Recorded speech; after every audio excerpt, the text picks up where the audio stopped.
शहीद स्मारक बना रही है।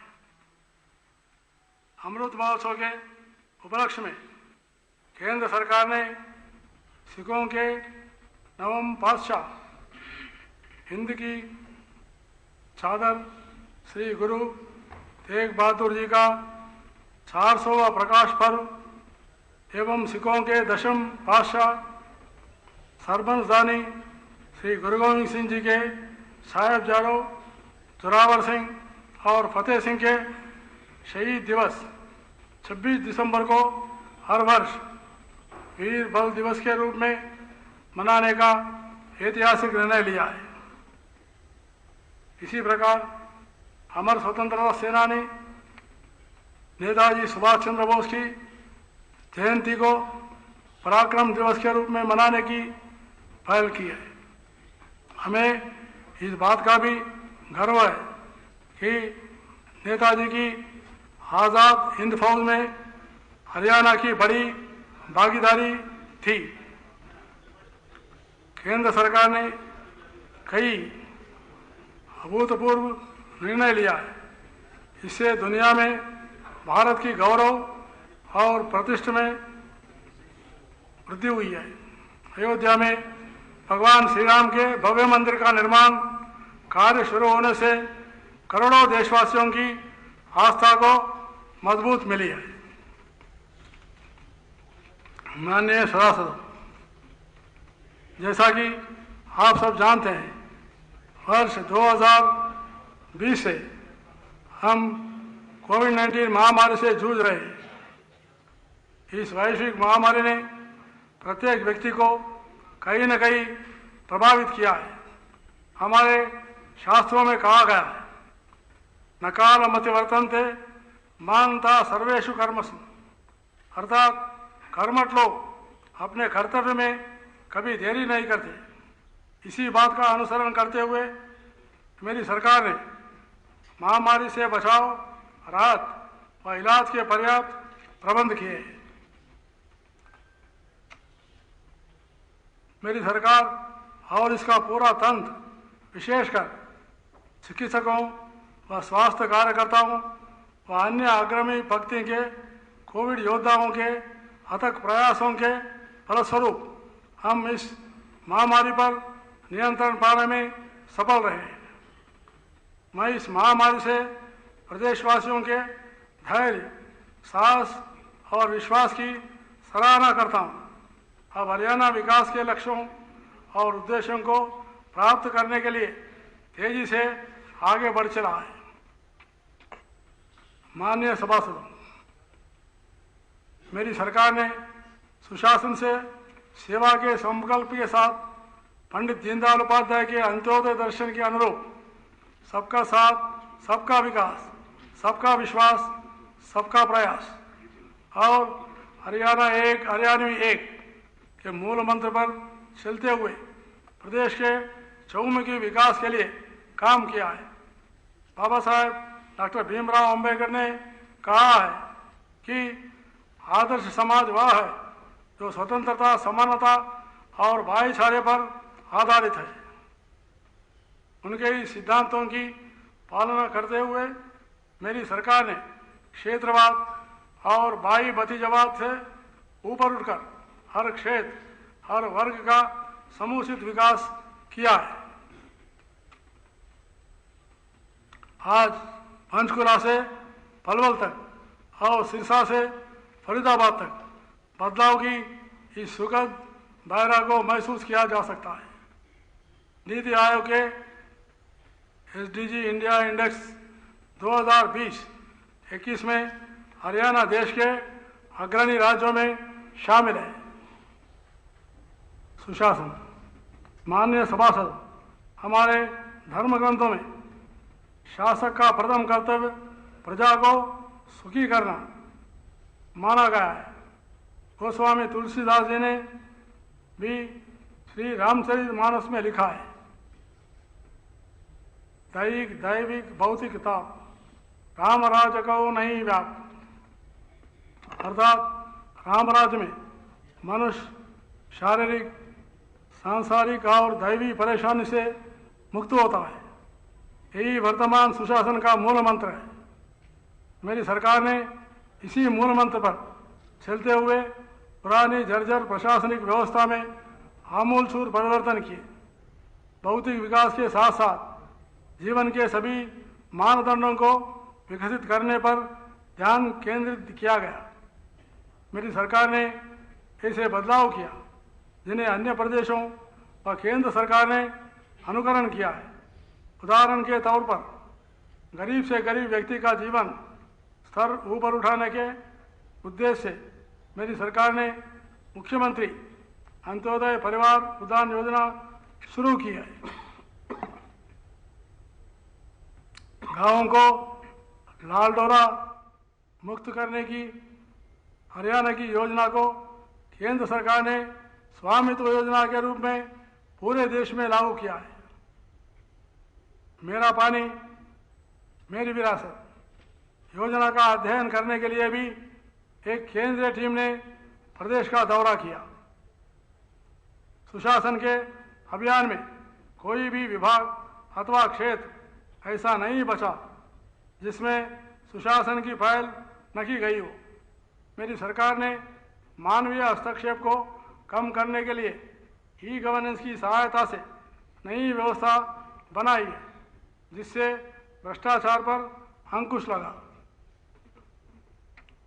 इस नई ई व्यवस्था में कोई भी नागरिक सरलता से अपना हक प्राप्त कर पाता है। प्रदेश के कमजोर, गरीब व आम आदमी को भी आज प्रगति के लाभ मिल रहे हैं। सुशासन के लिए हमने आधुनिक तकनीकों का उपयोग करते हुए ई गवर्नेंस का रास्ता अपनाया है।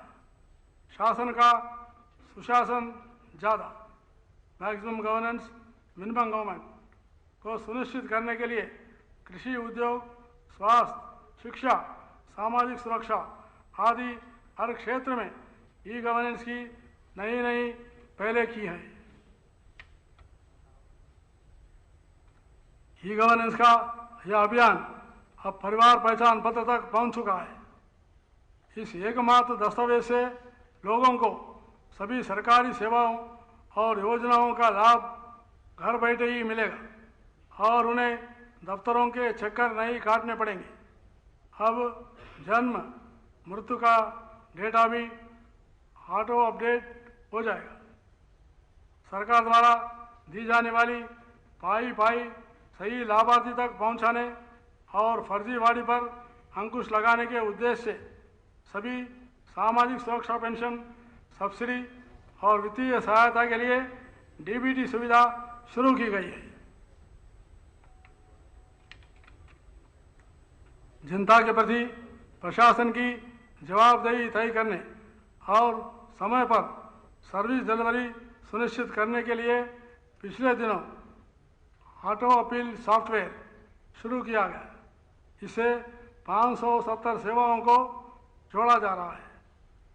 आवेदक को यदि निर्धारित समय में सेवा नहीं मिलती है तो उसकी अपील स्वतः ही उच्चाधिकारी को और फिर सेवा का अधिकार आयोग को भी चली जाती है। पारदर्शिता एवं स्थायित्व बढ़ाने के लिए ऑनलाइन ट्रांसफर पॉलिसी 43 विभागों के 214 काडर के लागू की जा चुकी है। अंत्योदय मान्य सभासदों, गरीबों और कमजोर वर्ग की मदद करना हर कल्याणकारी सरकार का संवैधानिक दायित्व और नैतिक कर्तव्य होता है। पंडित दीनदयाल उपाध्याय जी ने इसे ही अंत्योदय कहा है। मेरी सरकार ने उनके अंत्योदय दर्शन का मनसा वाचा कर्माणा अर्थात मन, कर्म और वचन से पालन किया है। प्रदेश में इस वर्ष को अत्यंत उत्थान वर्ष के रूप में मनाया जा रहा है। पंक्ति के खड़े अंतिम व्यक्ति के कल्याण के लिए मेरी सरकार ने मुख्यमंत्री अंत्योदय परिवार उत्थान योजना लागू की है।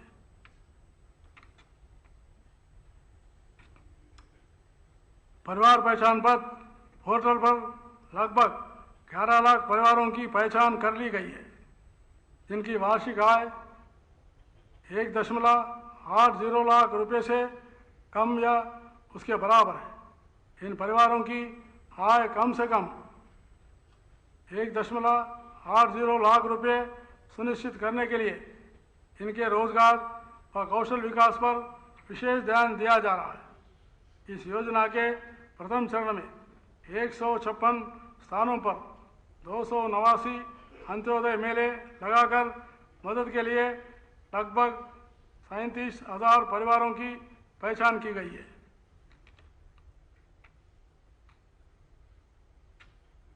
मुख्यमंत्री परिवार समृद्धि योजना के तहत 8,70,000 बीपीएल परिवारों को 270 करोड़ 84 लाख रुपए की मदद दी जा चुकी है। इस योजना के तहत चालू वित्त वर्ष में प्रधानमंत्री जीवन ज्योति बीमा योजना, प्रधानमंत्री सुरक्षा बीमा योजना के तहत लगभग 2,84,000 परिवारों को 3 करोड़ 55 लाख रुपए के प्रति वर्ष प्रीमियम की प्रतिपूर्ति की गई है। गरीबों को प्रधानमंत्री जन आरोग्य आयुष्मान योजना के तहत 5 लाख रुपए तक वार्षिक मुफ्त इलाज करवाने की सुविधा दी गई है। अब तक 3,30,000 क्लेम के भुगतान के लिए लगभग 366 करोड़ रुपए की राशि जारी की गई है। इस योजना में निर्माण श्रमिकों, मान्यता प्राप्त पत्रकारों, नंबरदारों, चौकीदारों, द्वितीय विश्व युद्ध तथा आज़ादी हिंद फौज के सैनिकों, हिंदी आंदोलन के सत्याग्रहियों को भी शामिल किया जा रहा है। सभी कोरोना मरीज का इलाज व टीकाकरण मुफ्त किया जा रहा है। इस महामारी के दौरान अपने परिजनों को खो चुके प्रत्येक मृतक के परिजन को 50,000 रुपये के एक्स ग्रेशिया अनुदान तथा बीपीएल परिवारों को सहारा देने के लिए 2 लाख रुपए की एक्स ग्रेशिया अनुदान और जीवन बीमा प्रावधान भी किया है। महामारी के कारण अनाथ हुए बच्चों के पुनर्वास और सहायता के लिए मुख्यमंत्री बाल सेवा योजना शुरू की गई है। इस योजना के तहत प्रति बच्चे को 2,500 रुपये मासिक की मदद दी जा रही है। अनुसूचित जातियों एवं पिछड़े वर्गों का कल्याण। मेरी सरकार अनुसूचित जातियों और पिछड़े वर्गों के सामाजिक, आर्थिक व शैक्षणिक उत्थान के लिए प्रयासरत है। गरीब को अपनी बेटी के हाथ पीले करने में आर्थिक तंगी का सामना करना पड़े, इसके लिए मुख्यमंत्री विवाह शगुन योजना में शगुन राशि 51,000 रुपये से बढ़ाकर 71,000 रुपये की गई है। अनुसूचित जातियों और विमुक्त जातियों तथा टपरीवास जातियों के लोगों को मकानों की मरम्मत के लिए डॉक्टर BR अम्बेडकर आवास नवीनीकरण योजना के तहत दी जाने वाली वित्तीय अनुसंधान राशि 50,000 रुपये से बढ़ाकर 80,000 रुपये की गई है। अनुसूचित जाति के लोगों को अदालतों में अपने मामलों की पैरवी के लिए कानूनी सहायता स्कीम के तहत दी जाने वाली राशि 11,000 रुपये से बढ़ाकर 22,000 रुपये की गई है। सभी के लिए आवास। मेरी सरकार आर्थिक रूप से कमजोर वर्ग और निम्न आय वर्ग के सभी लोगों के सिर पर छत मुहैया करवाने के लिए प्रतिबद्ध है। इस दिशा में प्रधानमंत्री आवास योजना शहरी एवं ग्रामीण के तहत अब तक 44,083 लाभार्थियों को मकान बनाने के लिए लगभग 574 करोड़ रुपए की वित्तीय सहायता प्रदान की गई है। इसके अलावा आवास बोर्ड द्वारा भी इस वित्त वर्ष में 467 मकानों के निर्माणों का काम पूरा किया गया। श्रमिक कल्याण। माननीय सभासदों, आप सभी जानते हैं कि सत्यमेव जयते हमारे राष्ट्र का आधार वाक्य है। जो व्यक्ति जीवन के सत्य को समझता है वही श्रम के महत्व और गौरव को समझ सकता है। श्रम की इसी महत्ता के दृष्टिगत मेरी सरकार श्रमिकों के कल्याण व उत्थान के लिए अनेक योजनाएं चला रही है। हरियाणा भवन एवं अन्य सन्निर्माण श्रमिक कल्याण बोर्ड के तहत वित्त वर्ष 2021-22 के दौरान विभिन्न कल्याण योजनाओं के तहत 2,25,346 श्रमिकों को 156 करोड़ रुपए के लाभ प्रदान किए हैं। औद्योगिक नगरी मानेसर में श्रमिकों को चिकित्सा सुविधाएं प्रदान करने के लिए 500 बिस्तर क्षमता का ईएसआई अस्पताल बनाया जा रहा है।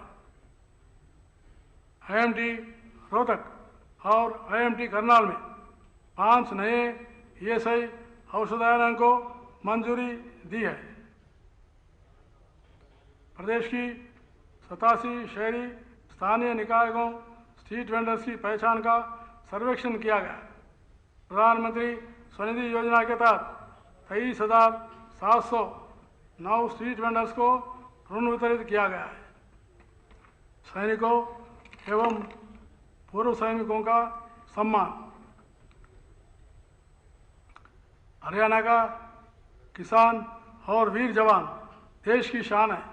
मेरी सरकार सैनिकों और उनके परिवारों के कल्याण के लिए प्रतिबद्ध है। वीर गति के प्राप्त होने वाले सैनिकों व अर्ध सैनिकों के परिवारों को दी जाने वाली एक्स ग्रेशिया ग्रांट 20 लाख रुपए से बढ़ाकर 50 लाख रुपए की गई है।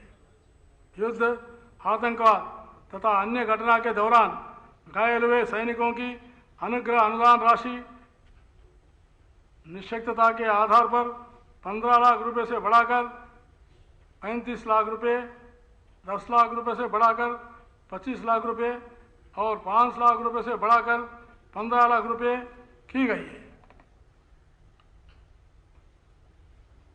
मेरी सरकार ने वर्ष 2014 से शहीदों के 348 आश्रितों को नौकरी प्रदान की है।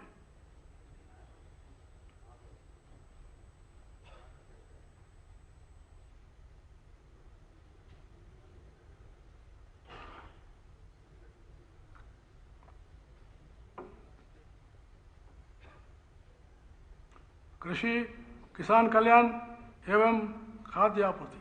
मेरी सरकार का मानना है यदि किसान समृद्ध होगा तभी प्रदेश में समृद्धि व खुशहाली आएगी। मेरी सरकार ने कृषि सुधार और किसानों के उत्थान के लिए अहम निर्णय लिए हैं। फसल खरीद की बात हो या प्राकृतिक आपदा से फसल नुकसान की भरपाई का विषय हो, मेरी सरकार बीज से बाजार तक हर कदम पर किसान के साथ खड़ी रही है। मेरी सरकार ने गत वर्ष में किसानों को उनकी फसलों का 27,000 करोड़ रुपए से अधिक का भुगतान डीबीटी के माध्यम से किया है। प्राकृतिक आपदा से खराब फसलों के लिए मुआवजा राशि 12,000 रुपये से बढ़ाकर 15,000 रुपये प्रति करीब 2021 में खराब हुई फसलों के लिए 561 करोड़ रुपए मुआवजा तथा प्रधानमंत्री फसल बीमा योजना के तहत लगभग 700 करोड़ रुपए की क्लेम स्वीकृत किए गए।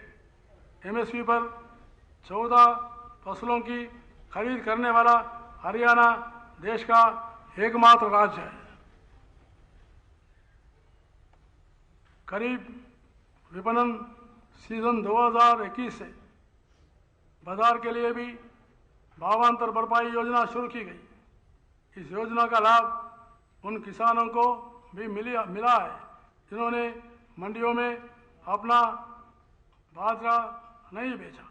इतना ही नहीं, जिन किसानों ने अपने उपयोग के लिए बाजरा अपने पास रखा है उन्हें भी इस योजना का लाभ मिला है। इस योजना के तहत 2,40,000 किसानों की बाजरे की खरीद के लिए न्यूनतम समर्थन मूल्य और औसत बाजार मूल्य के अंदर 600 रुपये प्रति क्विंटल की दर से 436 करोड़ रुपए की भावांतर राशि दी गई है। धान और गेहूं का फसल चक्र न केवल किसानों के लिए घाटे का सौदा है, बल्कि इससे प्राकृतिक संसाधनों के लिए भी संकट खड़ा हो गया है। इसलिए फसल विविधीकरण एवं बागवानी समय की मांग है। हरियाणा पहला राज्य है जिसने बागवानी फसलों को मौसम की मार से बचाने के लिए मुख्यमंत्री बागवानी बीमा योजना शुरू की है। बागवानी को बढ़ावा देने के लिए भिवानी, नूंह और झज्जर में 3 नए सेंटर ऑफ एक्सीलेंसी स्थापित की जा रही है। वर्ष 2021-22 के दौरान बागवानी क्षेत्र में वर्टिकल फार्मिंग की एक अनूठी प्रौद्योगिकी लागू की गई और इस खेती में निवेश पर 65% सब्सिडी दी जा रही है। मशरूम की खेती के लिए सामान्य किसानों को 40% और अनुसूचित जाति के किसानों को 90% अनुदान दिया जाता है। वर्ष 2021-22 में फसल विविधीकरण और जल संरक्षण के लिए मेरा पानी मेरी विरासत योजना में एग्रो फॉरेस्ट्री को भी जोड़ा गया है। अब धान के स्थान पर प्रति एकड़ 400 पेड़ लगाने पर किसान को 3 वर्ष तक 10,000 रुपये प्रति एकड़ प्रति वर्ष प्रोत्साहन राशि दी जा रही है। मेरा पानी मेरी विरासत योजना के तहत धान के स्थान पर वैकल्पिक फसलों को बढ़ावा दिया जा रहा है। इसके अंतर्गत करीब 2020 में लगभग 96,000 एकड़ पंजीकृत हुआ और 63,000 एकड़ सत्यापित हुआ तथा करीब 2021 में लगभग 97,000 एकड़ पंजीकृत हुआ व 52,000 एकड़ सत्यापित हुआ। फलस्वरूप 74,000 से अधिक किसानों को लगभग 70 करोड़ रुपए की प्रोत्साहन राशि दी गई है। इसके अलावा डायरेक्ट सीडेड राइस तकनीकी अपनाने वाले किसानों को 5,000 रुपये प्रति एकड़ का प्रोत्साहन दिया गया। इसी श्रृंखला में माननीय अध्यक्ष महोदय तथा सम्मानित सभासद, मेरा आपसे निवेदन है कि पुष्ट नंबर 11 के बिंदु 30 से लेकर पुष्ट नंबर 34 के बिंदु 112 तक मेरे अभिभाषण के इस खंड को पढ़ा माना जाए। माननीय सभासद,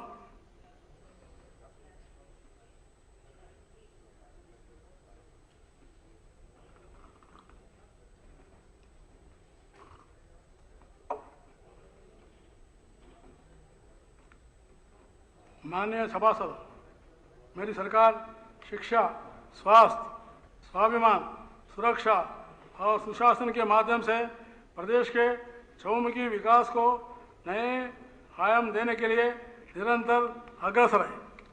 प्रदेश के हैप्पीनेस इंडेक्स को बढ़ाने के साथ ईज ऑफ लिविंग सरकार का लक्ष्य है। मेरी सरकार ने क्षेत्रवाद और बाई भतीजावाद की संकीर्णता से ऊपर उठकर प्रदेश में संतुलित, सतत और समान विकास रूपी पौधा लगाया है। कहते हैं सहज पके सो मीठा होए। इसका भी फल मिलने में समय लगेगा, परंतु फल मीठा होगा। हरियाणा विधानसभा ने सदैव प्रजातंत्र की महान परंपराओं का अनुसरण किया है। प्रदेशवासियों की नजरें अपनी आशाओं, आकांक्षाओं और अपने सपनों को पूरा करने के लिए आप पर ठीक है। मैं यह उपस्थित सभी सदस्यों से राज्य के हर क्षेत्र में हर व्यक्ति का संतुलित, समान और न्याय संगत विकास सुनिश्चित करने के प्रकल्प में मेरी सरकार का सहयोग करने का आह्वान करता हूं। मैं हृदय की गहराई से आशा करता हूं कि आपकी चर्चा, विचार मंथन और निर्णय अत्यधिक रचनात्मक और उपयोगी साबित होंगे और हर महान पहलू से हरियाणा के लोगों की अपेक्षाओं और पूर्णता खरा उतरेगी। वंदे मातरम। जय हिंद।